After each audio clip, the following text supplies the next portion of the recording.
안녕하세요, 여러분. 반갑습니다. 네. 이번 시간부터 지식형 세금 설계 문제풀이 과정을 저와 함께 하도록 하겠습니다.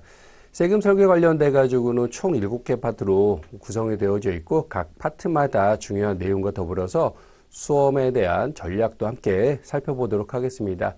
물론 기본 과정에서 여러분들께서 다 학습하고 오셨다고 생각을 하고 있기 때문에 본 과정에서는 정말 중요한 내용을 더불어서 이제 핵심적인 요약 정리한다 생각하시면 되겠네요. 그래서 여러분들 기본 과정도 다시 한번 학습하시기를 강조해 드립니다.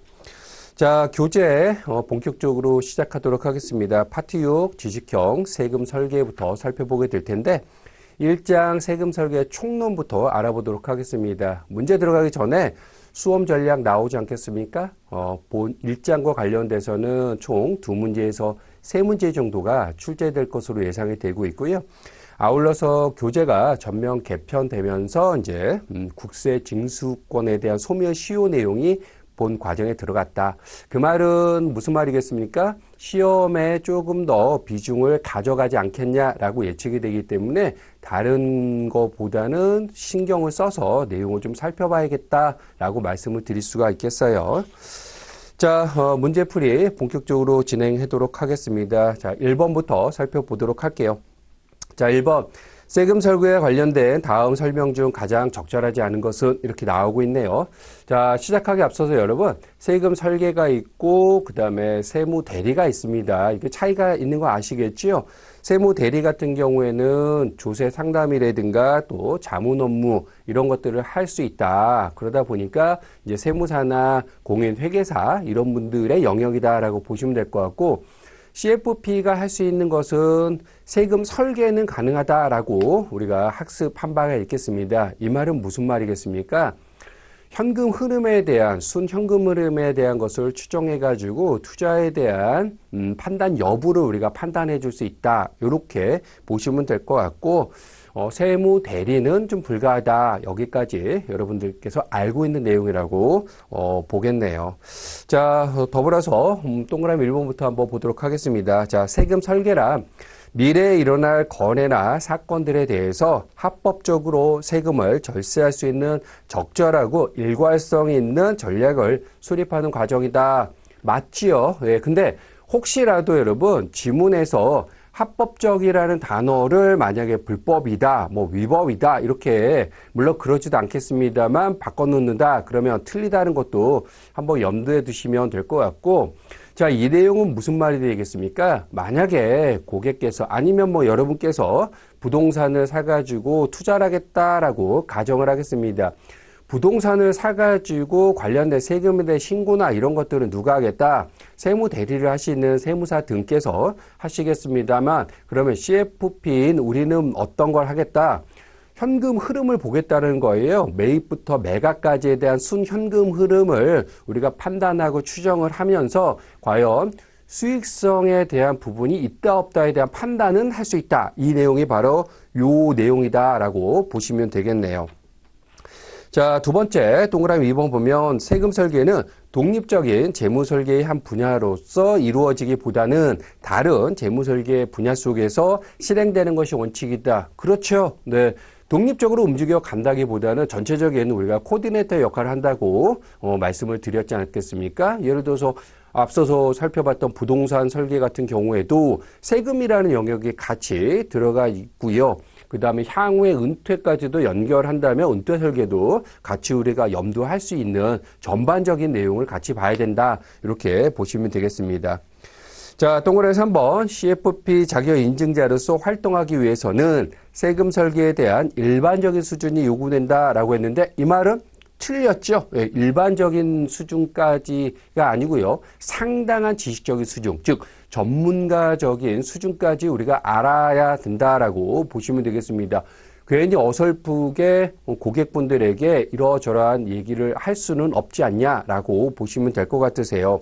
그래서 과세 대상에 대한 여부라든가 그리고 세금에 대한 감면받는 것들, 뭐 비과세 여부 이런 것들까지 우리가 다 알아야 된다. 물론 세율 정도는 또 기본적으로 암기해야 되는 것은 기본이 된다라고 보시면 되겠습니다. 그래서 정답은 3번이 되겠네요. 일반적인 수준이 아니고요. 전문적인 상당한 지식적인 수준이 요구되고 있다.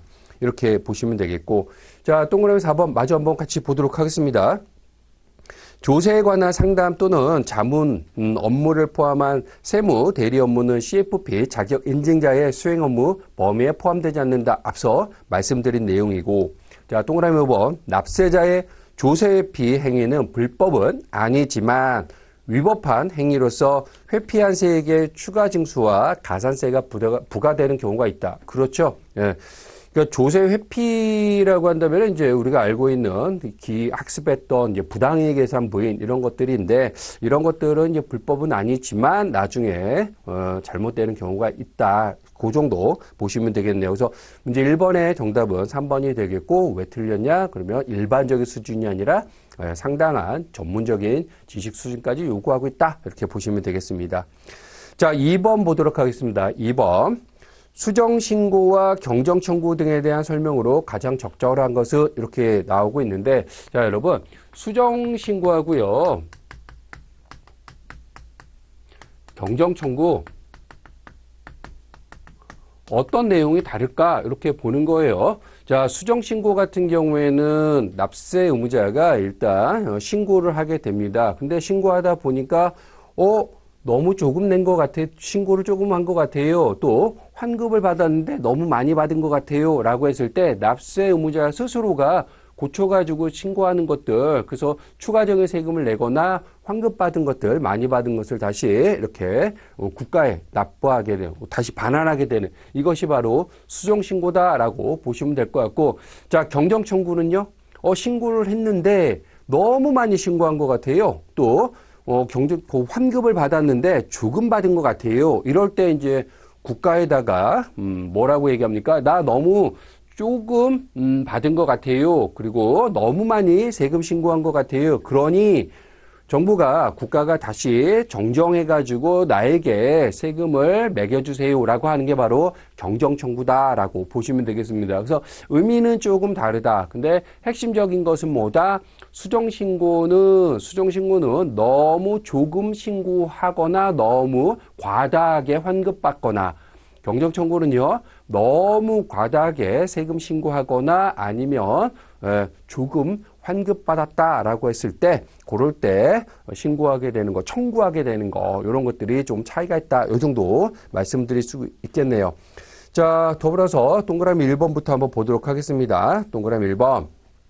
수정신고는 이미 신고한 과세 표준 및 세액이 산출한 세액보다 과대 또는 환급세액이 과소한 경우 과세관청으로 하여금 이를 정정하여 결정 또는 경정하도록 촉구하는 제도다. 예, 요것이 바로 경정청구와 관련된 내용이다라고 보시면 되겠네요. 그렇죠? 예, 그래서 수정신고 내용이 아니고 바로 경정청구에 대한 설명이다라고 보시면 되겠고, 자, 동그라미 2번 상속세나 증여세의 경우는 당초 신고가 납세물을 확정하는 효력이 없기 때문에 수정신고를 하는 경우에도 납세물을 확정하는 효력이 없다라고 했는데 맞습니다. 왜 그럴까요? 상속세라든가 증여세 이런 것들은 이제 정부 부과 방식이라고 우리가 얘기할 수 있지 않겠습니까? 납세자가 신고하더라도 정부가 최종적으로 확정을 지어줘야만 세금에 대한 게 딱 결정되는 이런 방식이 바로 정부 부과 방식이다 보니까, 이러한 정부 부과 방식의 상속세라든가 증여세는 수정신고를 하는 경우에도 납세물을 확정하는 효력은 없다라고 보시면 되겠습니다. 그래서 2번이 정답이 되겠네요. 상대적으로 그러면 신고 납부를 하는 제도를 가져가는 것은 무엇이냐라고 했을 때 소득세하고요, 그 다음에 법인세 이런 것들을 얘기하고 있는 겁니다. 그거 좀 참고해서 알아두시면 되겠네요. 자, 동그라미 3번. 기한 후 과세 표준 신고서를 제출한 자는 수정 신고를 할 수 있답니다. 왜 할 수 없다가 아니고 할 수 있다. 그 기한 후 신고했다고 하는 것은 만약에 내가 소득세 신고해야 되는데 5월 1일부터 5월 31일까지 신고를 하는 게 기한이지 않겠습니까? 근데 요 기한을 우리가 놓쳤다 이거예요. 그랬을 때는 요 다음 지난 다음에 6월 1일부터 정부가 결정해가지고 확정 딱 하기 전까지 내가 신고를 할 수 있는 거, 요게 바로 기한 후 신고다라고 말씀드릴 수 있고요. 이렇게 하게 되면은 이제 가산세 정도는 조금 감면해주는 효과는 있다라고 말씀을 드리겠습니다.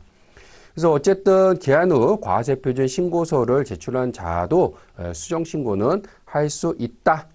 동그라미 4번. 결정 또는 경정으로 인해서 증가된 과세 표준 및 세액에 대해서 해당 처분이 있음을 안 날로부터 3개월 이내에 경정을 청구할 수 있다라고 하는데 3개월이 아니고요. 며칠입니까? 90일이다라고 보시면 되겠습니다. 90일. 아니 90일이나 3개월이나 뭐가 달라라고 했는데 다르죠. 예, 다르죠. 1월 1일부터 예를 들어서 4월 1일부터 7월까지 보도록 할게요. 그러면 4월은 30일, 5월은 7월까지는 아니고 6월까지 볼게요. 4월은 30일, 5월은 30일, 6월은 30일 다 더하면 3개월이긴 한데 91일이 되지 않겠습니까? 이런 차이가 좀 있다. 왜 이렇게 나누었는지는 나중에 여러분께서 시험에 합격하시고 난 다음에 연구를 좀 더 하시면 되겠습니다만 일단 교재는 이렇게 표현이 되고 있다라고 우리가 구분해서 알아두셔야 되겠다. 그래서 90일은요. 앞날로부터 90일, 앞날로부터 90일. 아이고, 안일하게 우리가, 아이고, 안일하게. 이렇게 여러분들께서 좀, 기억해 달라고 한번 말씀드렸던 거 기억하실 겁니다. 아이고, 안일하게. 그 다음에 3개월은요, 3개월은 후발적 사유가 발생한 경우에 3개월이다라고 보시면 되겠습니다. 그래서 이런 거 같은 경우에는 어떻게 후삼국 이렇게 해서 한번 암기하면 어떻겠냐라고 말씀드렸던 거 기억하시겠습니까? 후삼국. 예전에 우리가 신라 고구려 백제 그러면서 후삼국 시대도 오지 않겠습니까? 그래서 후삼국 이렇게 좀 보시면 될 것 같고 아이고 안일하게 대처했네. 아이고 안일하게. 그래서 꼭 좀 봐주시기 바라겠습니다. 정말로 어렵게 나올 때는 이런 것들 이렇게 해서 나오게 되는 거니까 우리는 그래도 찾아내 줘야겠다. 그래서 아이고 이제 알았네. 안일하게 대처했네. 이렇게 보시면 되고 후삼국. 그래서 3개월은 후발적 사유가 발생했을 때 하는 것이다. 자, 5번 보겠습니다. 동그라미 5번 보면 기한 후 신고를 하면 해당 국세의 납세 의무를 확정하는 효력이 발생하지 않습니다. 왜? 늦게 신고를 했기 때문에 확정되지는 않습니다. 국가가 딱 확정을 해줘야 된다라고 보시면 되겠습니다. 그래서 2번의 정답은 2번이 되겠다. 왜 그런지는 다시 한번 살펴보시면 되겠습니다. 자, 3번 보도록 하겠습니다. 3번. 가산세와 관련한 다음 설명 중 가장 적절하지 않은 것은 이렇게 나오고 있는데 자, 여러분 가산세 관련돼 가지고 정리를 살짝 한번 해보도록 하겠습니다.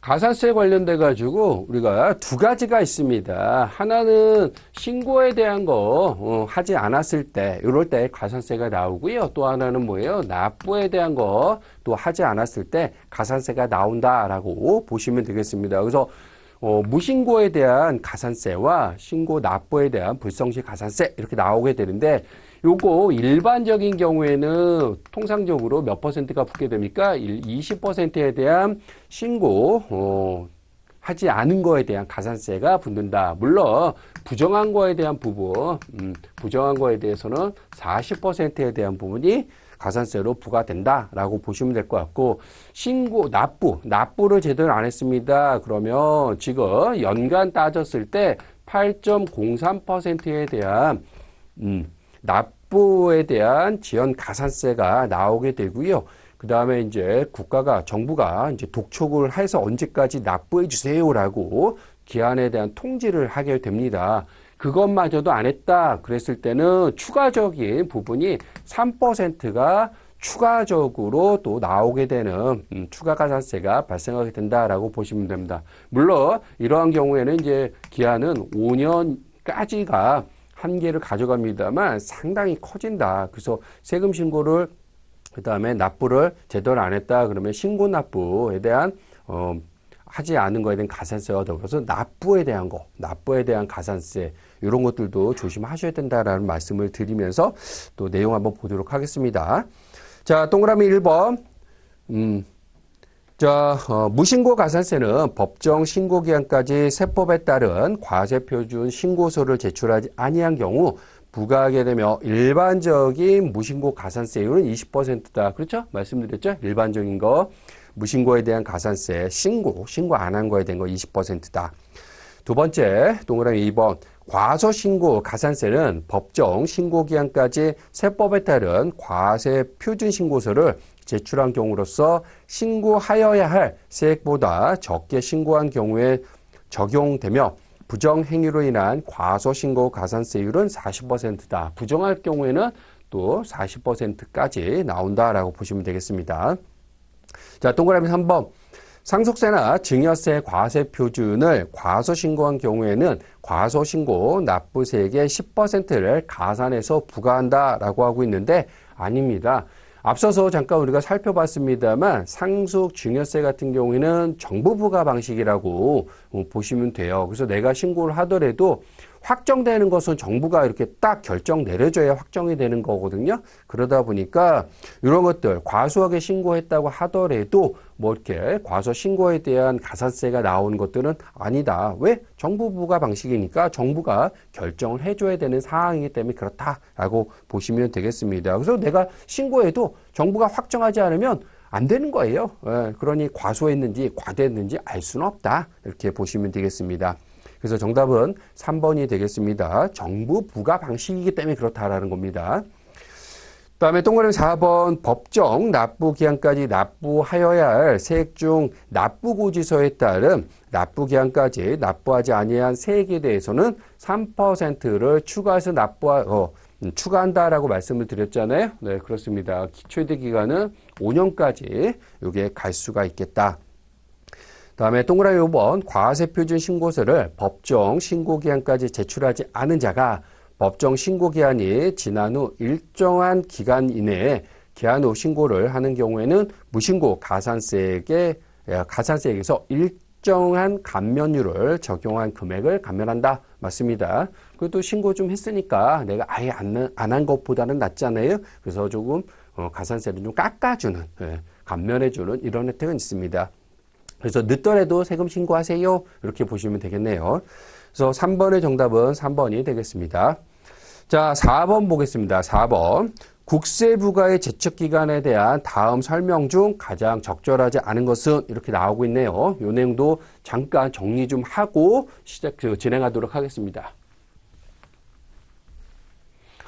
자, 국세 관련돼 가지고 부가 제척 기간이라는 게 있습니다. 이건 어떤 걸 의미할까요? 여러분, 국세 부가 제척 기간이라는 게 뭐냐? 국가가요. 여러분께서 예를 들어서 세금 신고를 안 했어요. 그렇죠? 미신고하고 갈 수 있으니까 그런 경우에 국가가 국세를 부과할 수 있는 권리가 바로 국세 부과권이라고 보시면 될 것 같고, 근데 언제까지 부과할 수 있느냐? 이게 주구장창 하는 게 아닙니다. 또 기간이 있다라는 거예요. 그게 바로 제척 기간이다. 그래서 정부가 세금을 부과할 수 있는 그 기간, 소멸시효라고 보시면 되겠네요. 그 기간 안에가 바로 국세 부과 제척 기간이라고 하고 있는데, 우리가 여기서 하나 정리할 것은 뭐냐?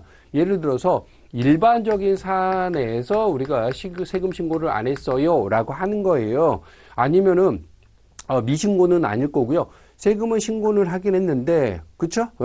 그래서 세금을 납부하기는 했는데, 뭐, 내가 좀 적게 내거나 뭐 이런 경우도 있을 거 아니에요. 그래서 국가가 정리하다 보니까, 세금에 관련돼가지고 조금 더 내주세요. 라고 하는 일반적인 기간은 바로 5년이라고 보시면 되겠네요. 그리고 아예 신고를 안 합니다. 아예 미신고 같은 경우가 있을 수 있다는 거예요. 소득세 같은 경우에 내가 돈을 벌었지만 세금 신고 안 해버릴 수도 있잖아요. 이렇게 미신고되는 경우, 세금 신고를 안 한 경우에는 국가는 요거보다 좀 길게 가져갑니다. 7년 이내에 국세를 부과할 수 있는 제척기간을 가져간다. 이렇게 보시면 되겠어요. 자, 이거 외에 이거는 이제 소득세라든가 예를 들어서 법인세라든가 이렇게 보시면 될 것 같고, 개인 간에 좀 은밀하게 일어나고 있는 이런 것들 있잖아요. 상속이나 증여세 이런 것들은 기간이 조금 더 깁니다. 그래서 상속 증여세 같은 경우에 일반적인 사안에 대해서 세금 신고했는데 국가가 보니까 조금 더 덜 냈네? 뭐 이런 것들 있잖아요. 그런 것들 추가적으로 납부해 주세요 라고 할 수 있는 기간은 요거보다 좀 길어요. 10년이 되겠다. 근데 때에 따라서는 이것처럼 일반적인 소득세 신고를 아예 안 할 수가 있는 것처럼 상속이나 증여세 신고도 아예 안 할 수가 있잖아요. 요거 상속 증여세 같은 경우에도 미신고를 해버릴 수 있는데 이런 경우에는 그러면 기간은 10년이 아니고요. 15년 동안을 바라보고서 국세를 부과할 수 있는 제척기간을 가져간다라고 보시면 되겠습니다. 그래서 요 세 개의 내용을 여러분들이 조금 정리를 해서 기억해 두셔야 되겠습니다. 그래서 일반적인 경우 국세에 대한 부가제척 기간은 5년이 되겠고요. 신고를 안 했을 때, 무신고했을 때 이럴 때는 7년까지 제척 기간을 가져가는구나. 좀 길어요. 그리고 상속이나 증여 같은 경우에는 일반적인 사항은 10년이 되겠고 미신고, 무신고 이런 경우에는 몇 년이다? 15년을 가져간다. 그래서 혹시 여러분들 주변에 어르신들께서 야 영수증 세금 납부한 영수증은 5년을 갖고 있어 라고 말씀하셨던 거 혹시 주변에 들으신 적 있는지 모르겠습니다. 그분들은요 몸에서 배워진 겁니다. 예, 이렇게 우리처럼 학습 공부를 해서라기보다는 몸에 배워진 내용이 아닐까 이런 생각이 듭니다.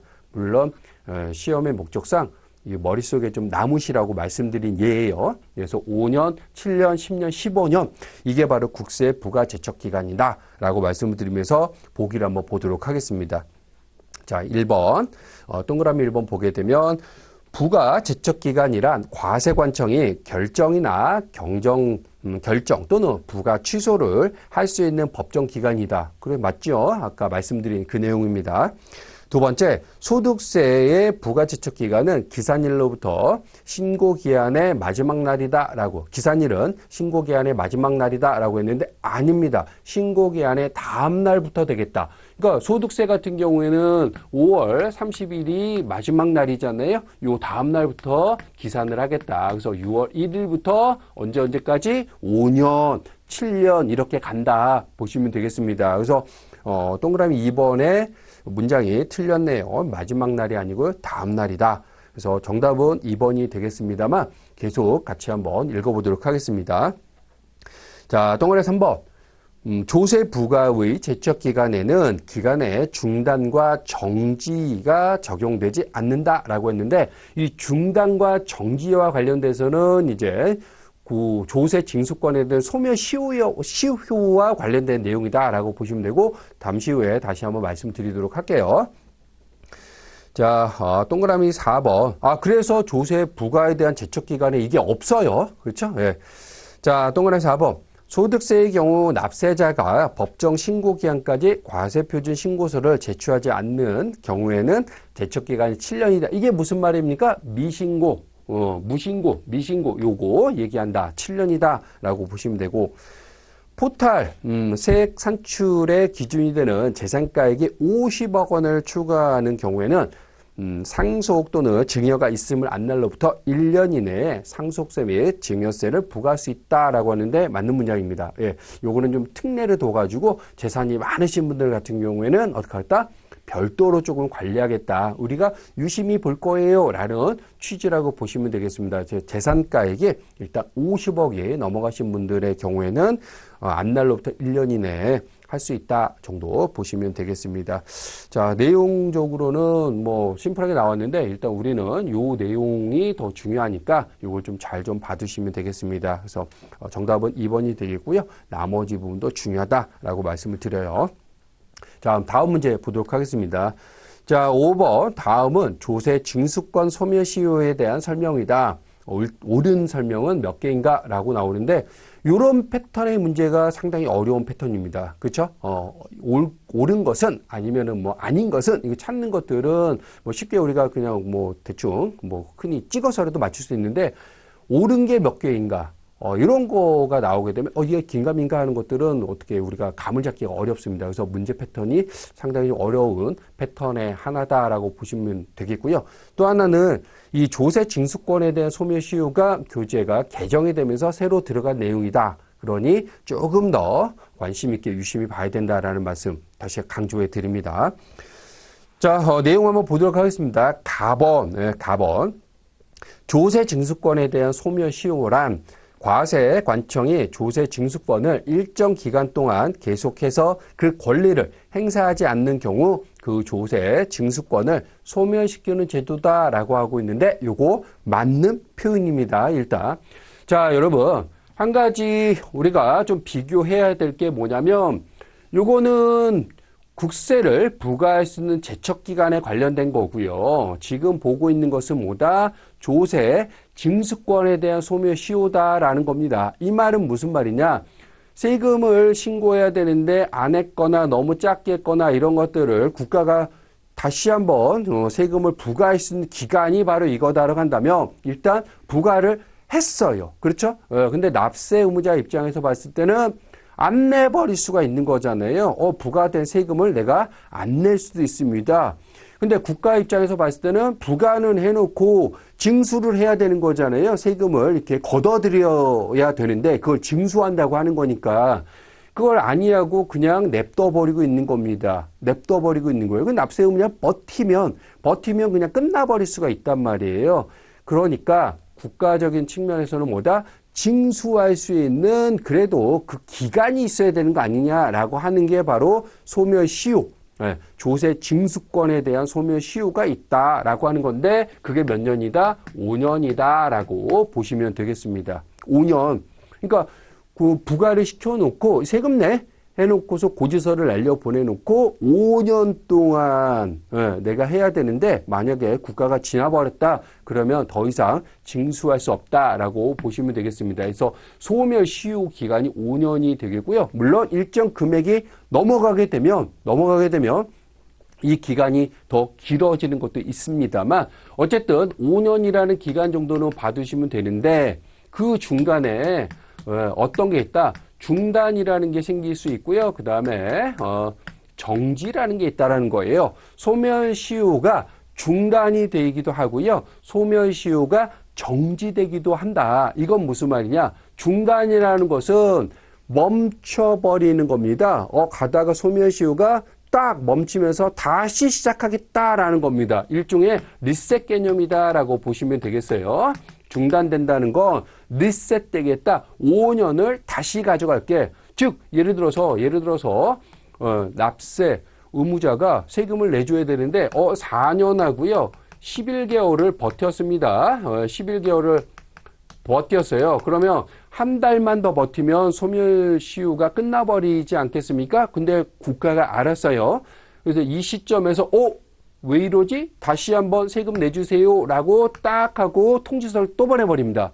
왜 안 내? 라고 어떤 국가가 행위를 한다. 독촉을 하거나 압류를 하거나 이런 행위가 발생했다. 그랬을 때는 지금까지 있었던 4년 11개월이 없어져 버리고요. 새롭게 5년이 간다라고 한다. 이게 바로 중단이다. 중단의 사유는 어떤 거다? 정부가 액션을 한다. 어떤 행위를 한다라고 보시면 되겠어요. 정부가 행위를 하면서 독촉, 압류 이런 것들. 정지는 뭐냐? 정지는 일시정지라고 보시면 됩니다. 일시정지. 다시 말하면 4년 11개월 동안 이렇게 멈춰 오다가 그래도 납세 의무자가 뭔가를 냅니다. 근데 내가 너무 돈이 없어서 이걸 조금 분납할게. 아니면 연부연납할게. 뭐 이런 행위가 일어나잖아요. 그럼 여기서 잠깐 멈춰버립니다. 멈췄다가 분납이 끝나거나 아니면 연부연납이 끝나거나 이런 행위가 딱 마무리가 되는 그 다음에 다시 1개월만 딱 다시 지나게 되면 요거는 뭐다? 소멸시효가 끝나버리게 된다. 네, 이렇게 보시면 됩니다. 개념이 굉장히 중요하니까 이렇게 좀 다시 한번 설명해 드렸어요. 그래서 일시정지, 요 정지는 누가 납세자가 행위를 하는 것들, 이런 것들이 바로 일시 정지에 해당되는 거다라고 보시면 되겠습니다. 분납, 납세자가 낼 거 아니에요? 연부연납, 납세자 내잖아요. 예, 이런 것들 납세자가 할 때는 일시 정지가 되는 이런 상황이 만들어지고 그때 잠깐 멈췄다가 다시 진행이 된다. 이렇게 거기서부터 진행이 돼서 5년이 경과되면 끝나버린다. 이렇게 보시면 되겠습니다. 이해가 되시겠죠? 단어가 비슷해요. 중단, 정지, 의미가 비슷하게 느껴지는데 시험 문제화 만들어버리면 굉장히 어려워진다. 그래서 여러분들 중단은 리셋으로 보시면 될 것 같고, 이거 헷갈리니까 하나만 우리가 기억할래 라고 했을 때는 정지, 일시 정지. 플레이 하다가 잠깐 멈추잖아요. 일시 정지. 이렇게 보시면 되겠습니다. 그래서 납세자가 행위를 했다. 일시 정지. 그 다음에 정부가 뭔가를 했다. 중단. 이렇게 나오게 됩니다. 자, 가번. 그렇게 해서 좀 제가 장황하게 말씀을 다시 한번 설명해 드렸고요. 나번 볼게요. 일반적인 경우 조세 징수권에 대한 소멸시효 기간은 10년 아니라고 말씀을 드렸어요. 5년이 되겠다. 5년이 되겠다. 10년은요. 일단 국세를 얼마 이상을 안 냈다? 5억 원 이상. 5억 원 이상을 안 냈을 때 그럴 때 이제 10년의 기간을 가져간다라고 보시면 되겠습니다. 자, 다번 과세관청의 납부고지. 뭔가 정부가 액션을 했네요. 그럴 때는 뭘 한다? 중단이라는 게 먼저 와야 됩니다. 중단. 정부가 행위를 했잖아요. 중단. 이것은 리셋 개념이다. 이렇게까지 연속해가지고 여러분께서 좀 머릿속에 떠올려 주셔야겠다. 그래서 과세관청이 권리를 행사하는 경우에 조세 징수권의 소멸시효가 정지된다? 아니죠. 중단된다고 했습니다. 정부가 뭔가를 딱 했다. 중단. 중단은요, 새로이 시작되는 것, 리셋 개념. 이렇게 다시 보시면 되고. 자, 라번. 소멸시효의 진행 중에 과세관청이 조세 징수권을 행사할 수 없는 사유가 발생하면, 그죠? 네. 그 기간만큼 소멸시효의 완성을 유예하는 것을 소멸시효의 정지라고 하는 겁니다. 정지. 잠깐 멈추게 되는 거. 일시 정지. 해가지고 이게 어떤 사유가 끝나면 그 이후에 나머지를 채워주면 소멸시효가 끝납니다. 근데 정지를 하게 되는 것은 이제 납세자가 뭔가 행위를 했을 때 분납, 그 다음에 연부연납 이런 것들이 이제 생겼을 때가 해당이 된다라고 보시면 되겠습니다. 요거는요, 여러분 다시 한번 강조해 드립니다만 교재 개정으로 새로 들어간 내용이다. 그리고 내용 중에서 단어가 이렇게 비슷비슷하다. 이런 것들을 잘 뽑아서 여러분들이 이해를 해 두셔야 된다라고 말씀을 드립니다. 시험 나올 수밖에 없다. 다시 한번 강조해 드립니다. 자, 그래서 정답은 한 개가 되겠네요. 가번만 맞는 거고요. 라는 틀렸다. 그래서 옳은 것은 한 개. 왜 틀렸는지 다시 한번 보시면 되겠고요. 자, 6번 보도록 하겠습니다. 6번. 다음 중 수시선정 세무조사 대상이 아닌 것은 하고 나왔는데 요 문제는요. 1번 요 문장 자체도요. 요게 가장 나올 수밖에 없는 단어 중에 하나입니다. 예, 수시선정 세무조사 대상이 아닌 것은 해갖고 나오는 게 뭐 어떤 문제가 나오더라도 일단 무작위 추출 방식으로 표준조사를 하는 경우 요거는 뭐예요? 이거 정기 선정 세무조사 대상자다. 이렇게 보시면 됩니다. 무작위로 추출하니까 이게 뭐 수시 같은 느낌이 든다고 정규과정 속에서 제가 막 말씀 한번 드렸잖아요. 하지만 뭐다? 이거 정기다. 수시가 아니고 정기다. 무작위 추출 정기다. 요거 강조했던 거 다시 한번 머리 떠올려 주시면 되겠네요. 그래서 1번은 이제 무작위 추출 방식은 정기가 되겠고요. 나머지 2번, 3번, 4번, 5번은 이제 수시 선정 세무조사 대상자다. 이렇게 보시면서 구분해 두십니다.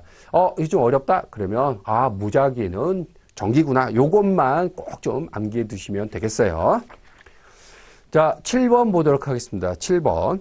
국세 처분에 대한 불복 절차와 관련한 다음 설명 중 가장 적절하지 않은 것은. 자, 요것도 정리가 좀 필요하니까요. 잠깐 지우고 또 말씀드려보도록 하겠습니다.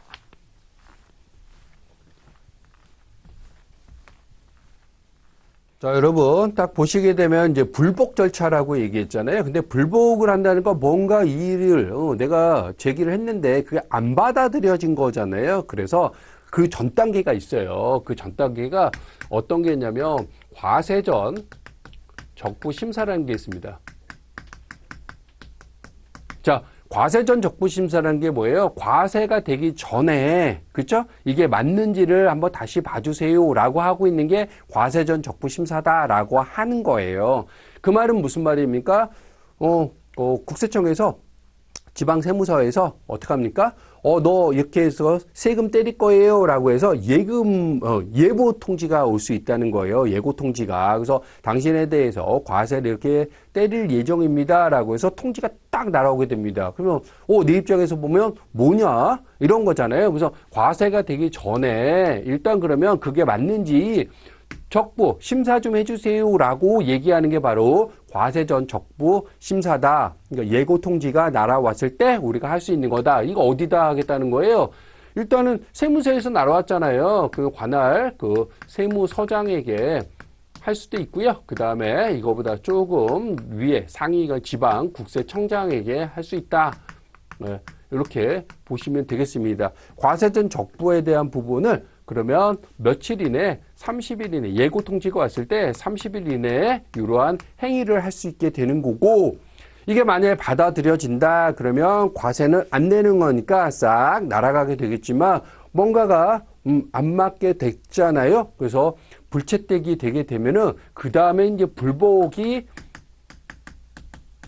이루어진다라고 보시면 되겠습니다. 그래서 불복 절차가 이루어지겠다. 납세에 대해서 불복 대상자 입장에서 보면 나에 대한 의견을 또 피력할 수가 있는 거예요. 어디다가 자 절차를 가져가는데 일단 이의를 신청할 수 있겠다라고 하는 겁니다. 이의를 야 그럼에도 불구하고 다시 한번 봐줘. 다시 한번 봐줘. 그래서 어디다가 역시 마찬가지 세무서장이라든가 그 다음에 지방 국세청장한테 할 수 있겠다. 세무서장 그리고 지방 국세청장에게 한다라고 보시면 되겠습니다. 며칠 이내에 이 기간도 여러분들이 봐두시면 좋긴 합니다만 90일 이내에 다시 한번 이의 신청을 한다라고 말씀을 드립니다. 여기다가 근데 여기서도 안 받아들여지겠다. 그러면 그 다음에 할 수 있는 게 어디다 올라가겠다. 세무서하고 지방 국세청보다 높은 데가 어디가 있겠어요? 그냥 국세청이 있잖아요. 국세청에다가 신청을 하겠다. 이때 하는 것을 우리가 뭐라고 하냐면 심사청구라고 얘기합니다.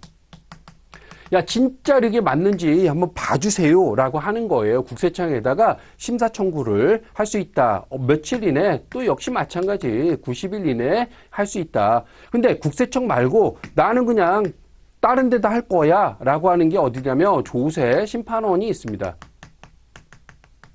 조세 심판원에다가 할 수 있는데 요거는 이제 심사청구라고 얘기하지 아니하고요. 조세 심판원이잖아요. 심판원. 그래서 요거를 우리가 심판청구다라고 얘기합니다. 심판청구다라고 해요.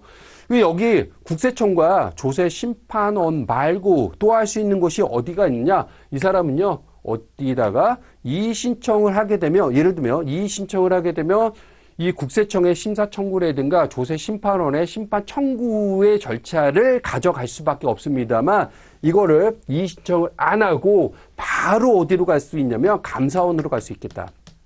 네, 감사원에 들어가는 것이 이제 감사원에 대한 심사청구라고 얘기를 하게 되는데 이렇게 이의 신청을 해서 국세청이나 아니면 조세심판원에 가지 아니하고 바로 감사원에다가 심사청구를 할 수 있다. 마찬가지 이것도 90일 이내에 진행이 이루어지게 된다라고 보시면 될 것 같고 야 나는 좀 번거로운데 이 신청 요거 말고 어차피 갈 거 그냥 국세청하고 조세심판원에 바로 갈 수 있는 거 아니야? 갈 수도 있습니다. 이렇게도 갈 수 있다. 이렇게도 갈 수 있다. 물론 다 90일 이내 가능하다라고 보시면 되겠습니다.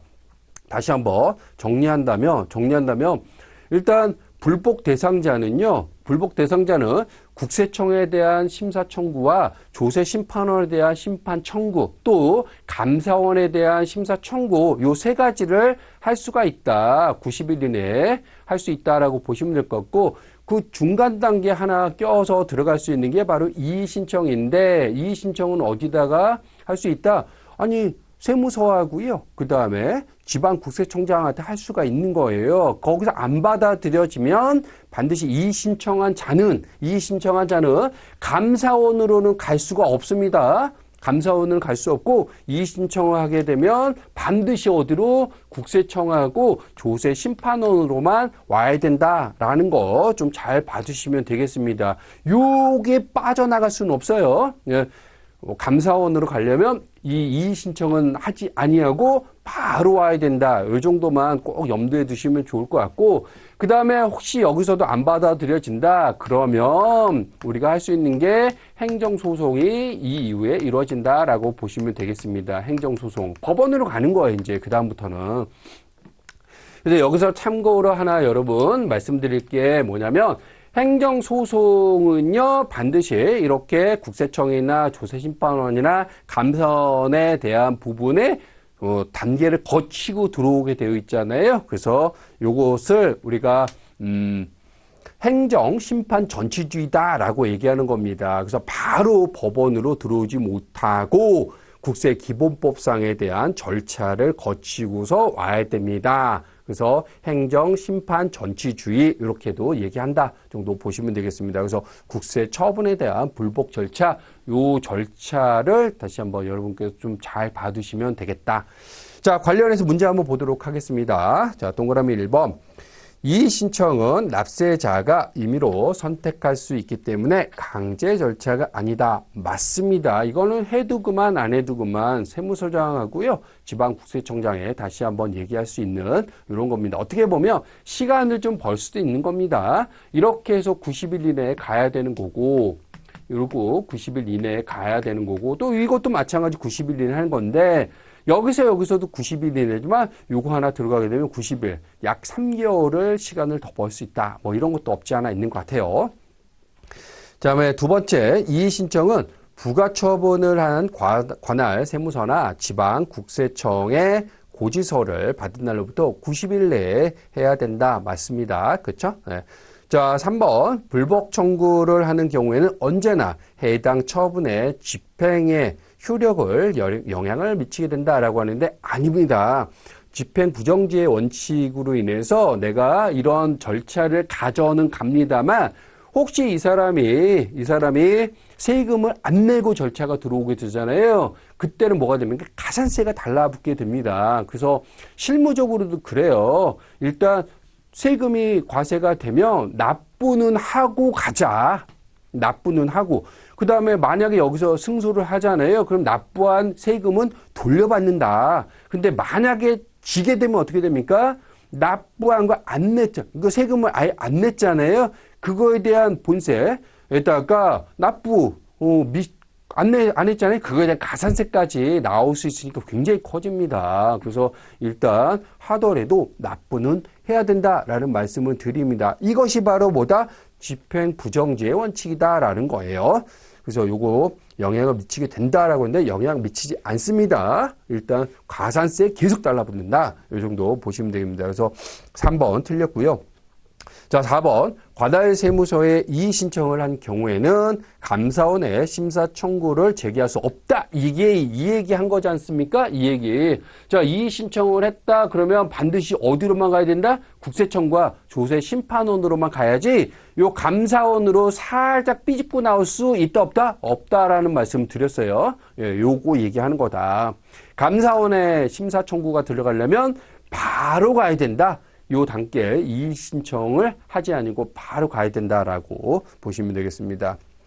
자, 동그라미 5번. 국세청의 심사 청구, 조세 심판원의 심판 청구 또는 감사원의 심사 청구 중 어느 하나의 심판 청구 없이는 행정소송을 제기할 수 없다라고 말씀을 드렸잖아요. 요 단계 반드시 거친 다음에 법원에 행정소송이 들어가야 된다. 이게 바로 뭐라고 말씀드렸습니까?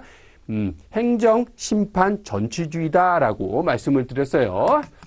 행정, 심판, 전치주의다. 사실 요게 들어간 이유는 뭐냐면 자기 반성을 좀 해라 라는 취지도 있어요. 관할, 자기 청에 대한 자기 반성 좀 해 기회를 가져가라는 것도 있고요. 그 다음에 소송을 너무 남발하게 되면 법원에서도 부담스럽잖아요. 그런 것들을 조금 미연에 방지하고자 하는 제도를 가져간다. 이게 바로 행정, 심판, 전치주의다라는 거, 요것도 받으시면 되겠습니다. 자, 지금까지는 이제 조세 총론에 대한 말씀을 드렸고, 두 문제에서 세 문제 정도 예상이 된다라고 했습니다. 자, 내용적인 거 여기까지 해서 일단 마무리하고요. 잠시 쉬었다가 또 계속 이어서 진행하도록 하겠습니다.